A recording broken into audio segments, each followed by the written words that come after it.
Trial balance फिनिक्स है, building 2 lakh, depreciation building debit side में given 18,000, depreciation reserve on building 70 lakh.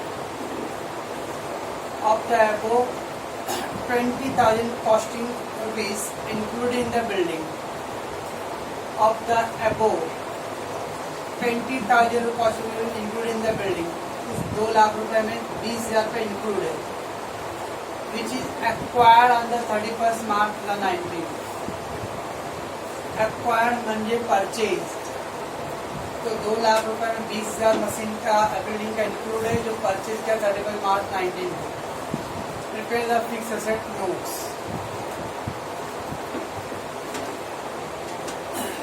तो 2 लाख, और 2 लाख रुपए में 20,000 रुपये इंक्लूड है जो परचेज किया 31 मार्च को. 20,000 newly purchase on 31 March 2019. Acquired. It means the old 1,80,000. तो 2 लाख रुपए था उसके अंदर. ऑफ द अबव मतलब ऊपर वाला 2 लाख में उसमें 20,000 इंक्लूड है which is purchase on the 31 मार्च. तो 2 लाख को ब्रेक करूंगा ओल्ड एंड न्यू में. देन डेप्रिसिएशन क्रेडिट साइड में दिया और डेबिट साइड में दिया. डेबिट साइड में भी दिया डेप्रिसिएशन रिजर्व 70,000. उसको डेबिट साइड में भी दिया है. डेबिट साइड में 18,000 दिया है. तो डेबिट साइड वाला होता है करंट ईयर का,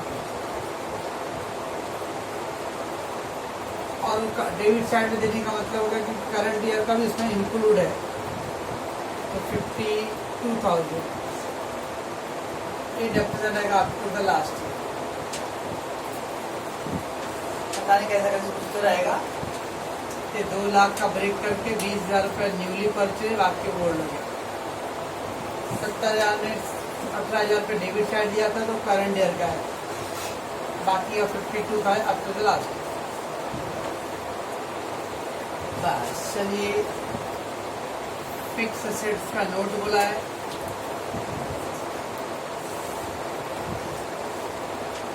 तो पर्टिकुलर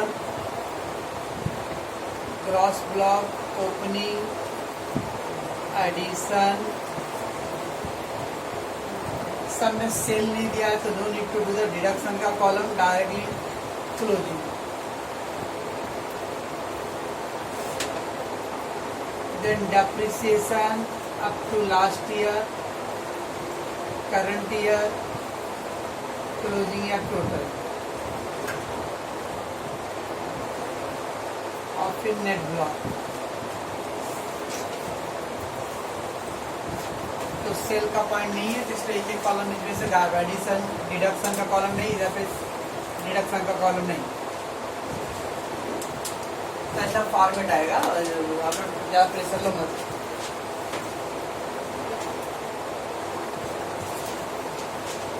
पीडीएफ जिंदाबाद है भाई. तो ये हो गया बिल्डिंग. ग्रॉस ब्लॉक में ओपनिंग मतलब ओल्ड 1,80,000. 20,000 का एडिशन न्यूली परचेज, तो टोटल हो गया 2 lakh. Depreciation up to the last year में 52,000.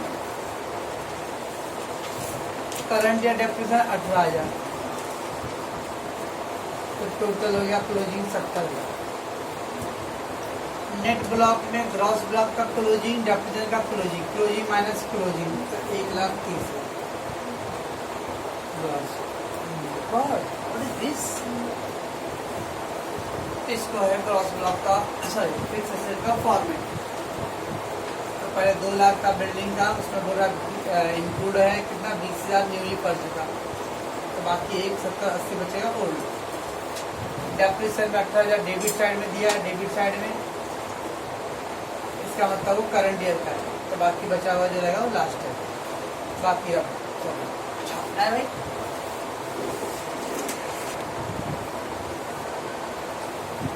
चलिए नेक्स्ट है डेटर का 1 लाख है.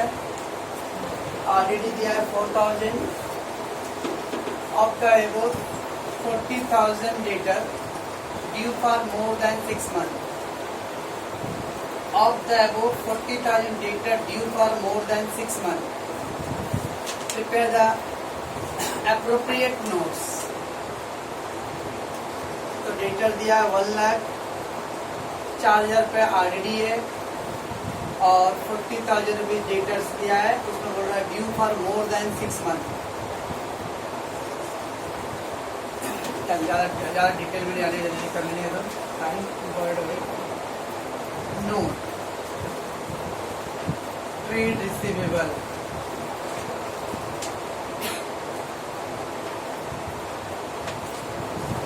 Appropriate note. Appropriate note means किस में जाएगा भाई, तो सारे समझा था ट्रेड रिसीवेबल में लिखते हैं।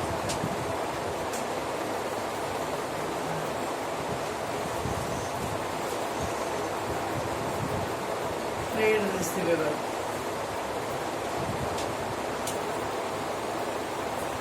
तो ट्रेड रिसीवेबल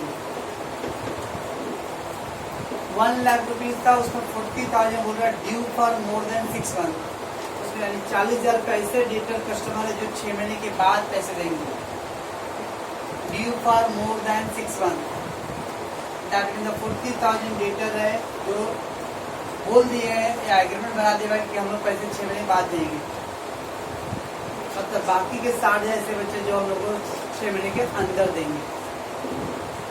तो 1 लाख रुपये में 40,000 डेटा जो due for more than 6 month. इधर लिखूंगा debtor due for more than 6 month.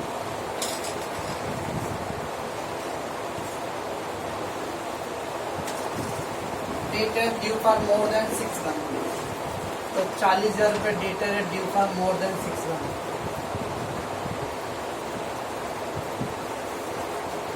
बाकी का 60,000 बचेगा इसके अंदर में से जो due for less than 6 month है, that is called others.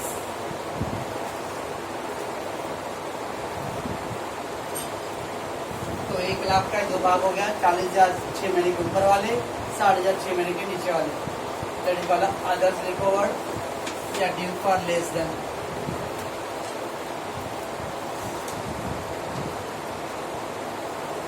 Due for less than 6 month हो गया 1 लाख। ना इधर दिया RDD,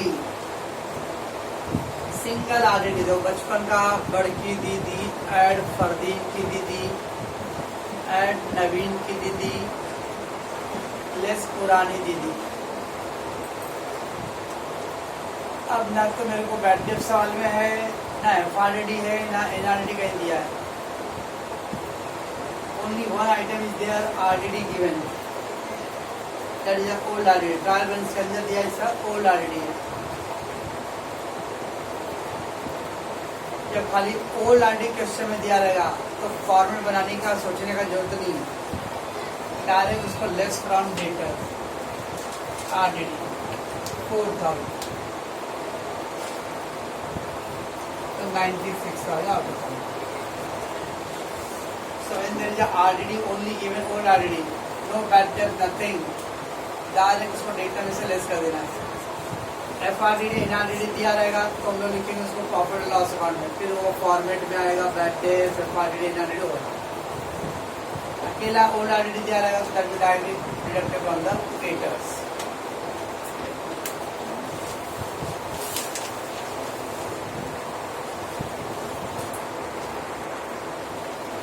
चलिए नेक्स्ट है underwriting commission 8,000 of which 1/5 will be written of.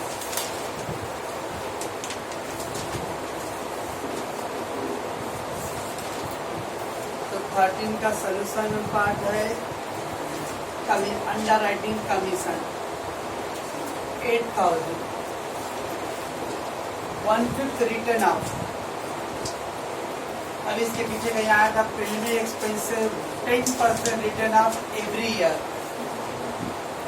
We are not given the 1/5 written off every year, खाली बोला उसमें से एक 1/5 राइट ऑफ हुआ है बस। 1/5 राइट ऑफ हुआ और 1/5 राइट ऑफ एवरी ईयर, दोनों में फर्क है टेक्निकली। इसमें बोला खाली 1/5 राइट ऑफ करने के लिए। तो 8000 का 1/5, 8000 गुने 1/5, 1600, तो 1600। बाकी का बैलेंस आएगा 6400। 1/5 राइट ऑफ, बस 1/5 written of, it will go other expense, profit loss. बाकी 6400 के बाद कुछ बोला नहीं कि कब राइट ऑफ होगा। That will go other non-current assets, balance, बस। तो अनलाइक द प्रीलिमिनरी एक्सपेंस वाले पॉइंट में 10% राइट ऑफ एवरी ईयर, इसमें भी होता 1/5 राइट ऑफ एवरी ईयर। तो 8000 का 1/5 1600 रुपये राइट ऑफ हुआ दिस ईयर, फिर इसका 1/5 1600 रुपये राइट होगा नेक्स्ट ईयर। बाकी का 3200 होगा, तो बचे 4800 बाद में अदर्स। ये 1600 रुपये जाएगा अदर एक्सपेंस, ये 1600 जाएगा अदर करंट असेट्स, और ये जाएगा other non current assets. If they given the 1/5 write off every year, तो वैसा ट्रीटमेंट होगा। If the 1/5 का राइट ऑफ, तो 1/5 राइट ऑफ कर दिया तो एक्सपेंस हो गया, बाकी का बचाव कब राइट ऑफ, क्या मालूम, दादा नाम करना।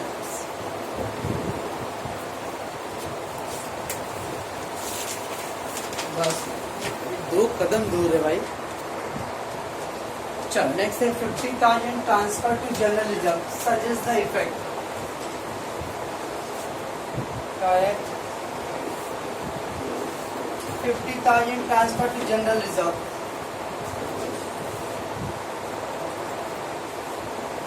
इधर तो एक बार में दोनों हो जाएगा, जल्दी कर लेना। 50,000 रुपए ट्रांसफर टू जनरल रिजर्व।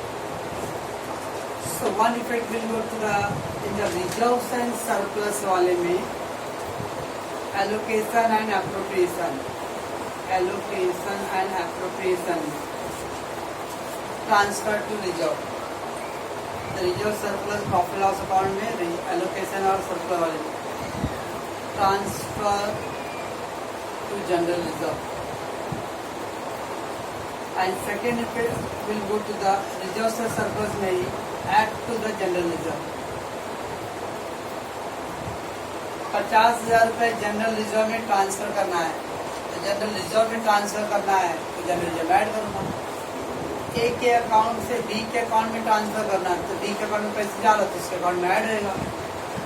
इसके अकाउंट से जा रहा तो इसके अकाउंट में लेस करूँगा। तो जनरल अकाउंट में रिजर्व में ट्रांसफर करना है तो जनरल रिजर्व में ऐड हो गया, और ट्रांसफर होगा प्रॉफिट लॉस में से, तो प्रॉफिट लॉस एलोकेशन है before transfer to reserve. That is a two effect. And last, oh my God, not the least, 6% debenture 1 lakh. Interest on the debenture due for 6 months. Give the effect.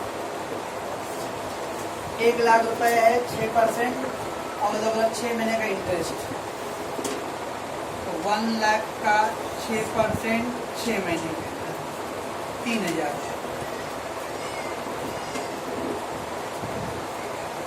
तो हो गया 1 लाख का 6% and 6 month के लिए 3,000। पहला आएगा finance expense, interest and finance expense profit loss वाले में। एंड दूसरा इफेक्ट आएगा other current liability, interest due.